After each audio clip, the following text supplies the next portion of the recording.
Good morning. ये हमारी BSc part 2 organic chemistry की क्लास है। स्पेक्ट्रोस्कोपी में आज हम पढ़ेंगे हुक्स लॉ, लेकिन उससे पहले मैंने 3 बेसिक क्वेश्चन लिखे हैं जिनका एक्सप्लेनेशन मैं पहले दे चुका हूँ, वो आप देखिए वापस। और बहुत ही इंपॉर्टेंट क्वेश्चन है एग्ज़ाम के लिए आपके लिए कि hydrogen, oxygen, nitrogen do not show IR spectrum. I hope सबको इसका आंसर आता है। मैं पहले दिन ही मैंने बताया था आप लोगों को कि केवल वही मॉलिक्यूल आईआर एक्टिव मॉलिक्यूल होते हैं जिनमें वाइब्रेशनल रेडिएशन एब्जॉर्ब करने के बाद डायपोल मोमेंट में चेंज हो। उसके लिए ज़रूरी है कि उनका खुद का डायपोल मोमेंट हो। तो हाइड्रोजन, ऑक्सीजन और नाइट्रोजन, इन तीनों का जो डायपोल मोमेंट है वो कितना होता है? 0 होता है। Hence they are IR inactive. Similarly जो कार्बन डाइऑक्साइड मॉलिक्यूल है, कार्बन डाइऑक्साइड मॉलिक्यूल में अगर हम सिमेट्रिकल स्ट्रेचिंग करते हैं, symmetrical stretching like this and this, then there will be no change in dipole moment. लेकिन हाँ, अनसिमेट्रिकल स्ट्रेचिंग हो, one is stretch toward this bond and another is toward this, then there can be a change in dipole moment, alter हो सकता है। तो unsymmetrical stretching vibration show कर सकता है कार्बन डाइऑक्साइड मॉलिक्यूल। सिमिलरली एक question ये बहुत इंपॉर्टेंट है आपके लिए, intensity of C double bond और stretching vibration is higher than the stretching of C H and C. C H में तो फिर भी हो जाएगा क्योंकि सी एच तो पोलर मॉलिक्यूल है। पर्टिकुलरली क्वेश्चन ये सी सी से होता है कि सी सी से क्या होती है? बहुत ज़्यादा होती है। इसका कारण क्या है कि जितनी बॉन्ड में पोलैरिटी ज़्यादा होगी, जितना बॉन्ड में पोलैरिटी क्या होगी? ज़्यादा होगी, जो इलेक्ट्रोमैग्नेटिक रेडिएशंस हैं वो उसकी जो एब्जॉर्ब इंटेंसिटी क्या होगी? उतनी ही ज़्यादा होगी। इसलिए इसकी ये बॉन्ड पोलर है, जबकि सी सी बॉन्ड क्या होता है? नॉन पोलर होता है। ये तीनों क्वेश्चन आपके लिए रीजनिंग के लिए इंपॉर्टेंट है। सबका फंडामेंटल एक ही है। ये सभी किस बात पर बेस्ड है?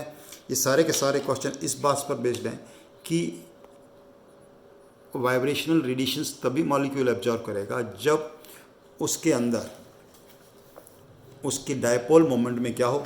चेंज हो। और उसके लिए ज़रूरी है कि मॉलिक्यूल में डायपोल मोमेंट हो। जितनी पोलैरिटी ज़्यादा होगी उतनी ही इंटेंसिटी जो है क्या होगी? ज़्यादा होगी एब्जॉर्ब्ड रेडिएशंस की। ओके, आज हम पढ़ते हैं हुक्स लॉ। हुक्स लॉ का मतलब क्या है? It is used for determination of stretching vibration in molecule. It is used for determination of stretching vibrations of a bond. Stretching vibrations जो है उसको कैसे हम किसी एक बॉन्ड के लिए कैलकुलेट कर सकते हैं, उसके लिए यूज़ करते हैं हुक्स लॉ। तो according to Hooke's law, this is equal to 1/2 pi root k upon mu. सबका मीनिंग लिखना ध्यान से, बहुत ही important examination point of view से भी है। वेयर न्यू मीन्स फ्रीक्वेंसी, जहाँ न्यू का मतलब क्या है हमारे पास? Frequency. K is force constant. K क्या चीज़ है? Force constant. अब इस फोर्स कांस्टेंट की वैल्यू जो है आप बहुत आसानी से याद रख सकते हैं। फोर्स कांस्टेंट की जो वैल्यू है, देखो मैं सिंपल से बता रहा हूँ आपके तरीके लिए कि अगर हमारे पास कोई सिंगल बॉन्ड है, if we have a single bond, तो इसकी वैल्यू होती है 5 × 10⁵ ग्राम पर सेकेंड स्क्वायर। अगर डबल बॉन्ड है तो इसको डबल कर दीजिए। डबल करने का मतलब क्या हो जाएगा? 10 × 10⁵ ग्राम पर सेकेंड स्क्वायर। अगर आपके पास ट्रिपल बॉन्ड है तो इसको ट्रिपल कर दीजिए। यानी आपको केवल एक ही वैल्यू याद रखनी है और उससे फिर आप बिल्कुल आसानी से काम कर सकते हैं। किसी भी बॉन्ड के लिए हम फोर्स कांस्टेंट की वैल्यू निकालने की जरूरत नहीं है, ना क्वेश्चन में दी होती है। जो न्यूमेरिकल इस पर बेस्ड आएगा तो आपको ध्यान रखना है कि सिंगल बॉन्ड के लिए जो फोर्स कांस्टेंट की वैल्यू है कितनी है? 5 × 10⁵। अगर डबल बॉन्ड आ गया उससे आप डबल कर दीजिए, ट्रिपल बॉन्ड आ गया तो उसकी कितना कर दीजिए? 3 गुना आप कर दीजिए। नेक्स्ट टर्म इसके अंदर आपके पास आया म्यू। म्यू क्या चीज़ होता है? म्यू को हम बोलते हैं रिड्यूस्ड मास। बहुत आसान है निकालना रिड्यूस्ड मास। रिड्यूस्ड मास का मतलब क्या होता है? रिड्यूस्ड मास हम कैसे कैलकुलेट कर सकते हैं? How we can calculate reduced mass is m1 m2 divided by m1 plus m2। हमेशा इसको यहाँ नहीं लिखना चाहिए फार्मूला अलग से। रिड्यूस्ड मास पहले जब भी आप क्वेश्चन कर रहे हैं कैलकुलेट कर लो कि रिड्यूस्ड मास हम कैसे कैलकुलेट कर सकते हैं। जहाँ M1 M2 क्या चीज़ है, where M1 and M2 is equal to mass of both bonded atoms. जो एटम्स हैं मास ऑफ, पर्टिकुलर ध्यान रखना, mass of bonded atom, mass का मतलब एटॉमिक मास नहीं लिखना, मास ऑफ, ये आप क्लियर लिख लीजिए, वन एटम है ना। तो कई बार गलती हम क्या करते हैं, मास लिखा है तो हम atomic mass, we need here mass of one atom. हमें किसकी जरूरत पड़ेगी जब क्वेश्चन कर रहे हैं, मास ऑफ वन एटम की जरूरत पड़ेगी। इससे हम हमेशा क्या कैलकुलेट कर सकते हैं, calculate mass of one atom से पहले देखो मैं बताऊँ आपको, ये हमारे पास फ्रीक्वेंसी हमने लिखा है। हमें वेव नंबर अगर कैलकुलेट करना है तो हमें पता है कि जो इसका मतलब क्या हो गया कि फ्रीक्वेंसी, आपको पता है एनर्जी इज इक्वल टू क्या होता है, h nu is equal to h c upon lambda, और वन अपॉन लैम्डा को हम क्या बोलते हैं, nu bar. One upon lambda क्या बोलते हैं, न्यू बार, न्यू बार। तो इस can be written as h c nu bar. इसका मतलब क्या हो गया, nu is equal to c nu bar, या न्यू की जगह हम क्या लिख सकते हैं, सी न्यू बार। ओके, तो हम ऐसे लिखते हैं इसको, c nu bar is equal to 1/2 k upon mu, root लेना हमें। तो न्यू बार हमें अगर कैलकुलेट करना हो डायरेक्ट तो कितना आ जाएगा, 1/2 सी के अपॉन म्यू। और ये आप डायरेक्ट भी याद रख सकते हैं, किसी भी बॉन्ड के लिए हमें स्ट्रेचिंग फ्रीक्वेंसी कैलकुलेट करनी है, this will be the basic formula for that. अब इसके अंदर जो गलती हो सकती है क्या हो सकती है, रिड्यूस्ड मास कैलकुलेट करने में गलती हो सकती है। मैं बताता हूँ आपको कि रिड्यूस्ड मास हम कैसे कैलकुलेट करते हैं। रिड्यूस्ड मास के लिए आपको ध्यान रखना, मैंने पर्टिकुलरली मेंशन कर दिया, देखो यहाँ पर it has to be taken mass of one atom. हमें क्या लेना है, मास ऑफ वन एटम। जैसे सीखो हाइड्रोजन, हाइड्रोजन के लिए हमें मास कैलकुलेट करना है, मास ऑफ हाइड्रोजन। तो हाइड्रोजन का मास क्या होगा, एक, ऐसे इसकी वैल्यू एक नहीं रखेंगे, एक का मतलब क्या हो, 1/अवोगाड्रो नंबर। ये लिखने की जरूरत नहीं, मैं सॉल्व करके एक बार बता दूंगा, एक बार समझा रहा हूँ आपको।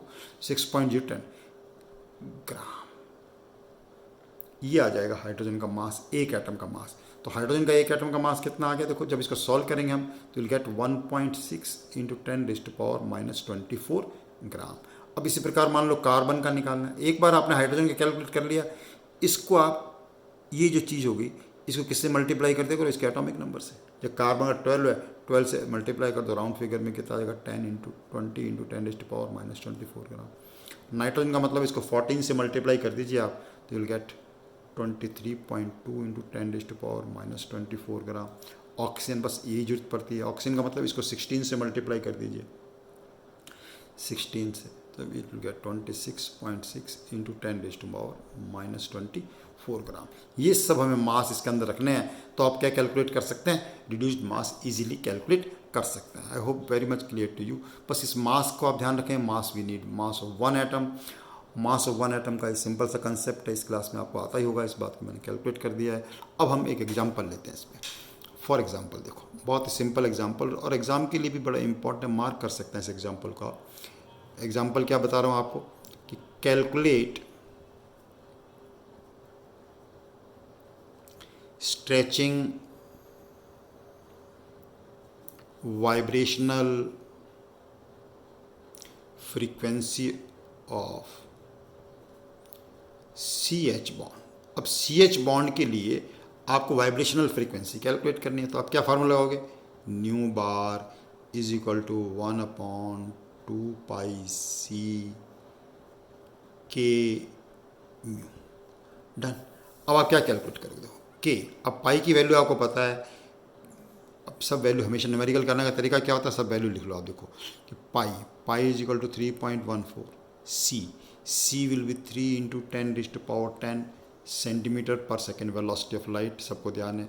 के सिंगल बॉन्ड है, सिंगल बॉन्ड के लिए के मैंने अभी बताया 5 × 10⁻5 ग्राम पर सेकेंड स्क्वायर हो जाएगा। और उसके बाद हमें क्या लेना है, M1 M2, दो बॉन्ड है CH, तो M1 कार्बन, हाइड्रोजन के लिए ले लीजिए, हाइड्रोजन के लिए कितना हो जाएगा, 1.6 × 10⁻⁻24 M2 कार्बन, कार्बन के लिए कितना हो जाएगा ये 20 × 10⁻⁴ ग्राम। जब आप कैलकुलेट करें, बहुत ध्यान रखें, सबसे पहले आप म्यू अलग से कैलकुलेट कर लें। इसकी वैल्यू यहाँ रखोगे ना, दिक्कत तो म्यू कैलकुलेट कर लो। म्यू कैलकुलेट करके इन सब की वैल्यूज रखो, रूट लो, and you will get nu bar is equal to 3079.3 centimetre inverse, जिसको राउंड फिगर में नॉर्मली कितना लिख देते हैं, 3100 centimetre inverse. 3100 centimetre inverse is this C H bond के लिए। जैसे मैंने आपको यहाँ सी एच बॉन्ड के लिए कैलकुलेट करना सिखाया है, अच्छा बहुत इंपॉर्टेंट क्वेश्चन है। आई होप सबको अच्छी तरह आ गया होगा। नहीं आएगा तो मेरे से दोबारा पूछ सकते हैं आप व्हाट्सएप पे। लेकिन इंपॉर्टेंट चीज़ क्या है, इसी प्रकार आप प्रैक्टिस कर लीजिए। मान लो calculate for C double bond हो, है ना, इसके लिए आप कैलकुलेट कर सकते हैं। Calculate for C triple bond N, इसके लिए भी क्या कर सकते हैं, यही सेम क्वेश्चन आप अपने आप रिपीट करके अपने आप खुद कर सकते हैं हमारे पास, और देख सकते हैं कि कैसे हम कैलकुलेट कर सकते हैं। This is very important, hooks law. तो हुक्स लॉ से related examination point of view से इंपॉर्टेंट है। तो आज जो हमने तीनों ये जो क्वेश्चंस किए हैं, पर्टिकुलरली रीजनिंग के क्वेश्चन, काफ़ी इंपॉर्टेंट एग्जामिनेशन पॉइंट से आते ही रहते हैं। इनका आंसर मैंने बता दिया आपको। हुक्स लॉ क्या है, कैसे न्यूमेरिकल सॉल्व करते हैं, this is what. Okay, keep doing your work. Thank you very much.